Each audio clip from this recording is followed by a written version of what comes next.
salaamaaleykum mbokk yi tey nag suñu deuxième vidéo dafay wax ci comment enregistrer un document Word en PDF maanaam nan nga convertir document Word en PDF. Donc pour def ko c'est simple nga ubbi sa document Word wala bu fekkee da nga ko ubbi ba pare donc ñu ubbi suñu document Word ubbi nañ ko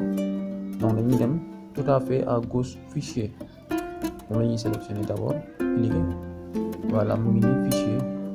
nii fichier dina ubbi benn interface. Donc nga cliquer enregistrer sous nga après nga choisir sa domaine d'accès bi yaa xam bu la neexee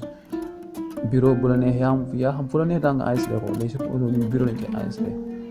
def ko bureau léegi après bu ñu defee bureau bi cliquer type bi nag foofu ngay choisir PDF nga léegi mu ngi nii choisir nañ PDF te suñu neexee nag nom du fichier loolu neex ñu renommer ko wala ñu bàyyi ko noonu donc mën nañ ko bàyyi noonu ñu enregistré tag ñu boo enregistré nga gis automatiquement document bi dafay nekkaat PDF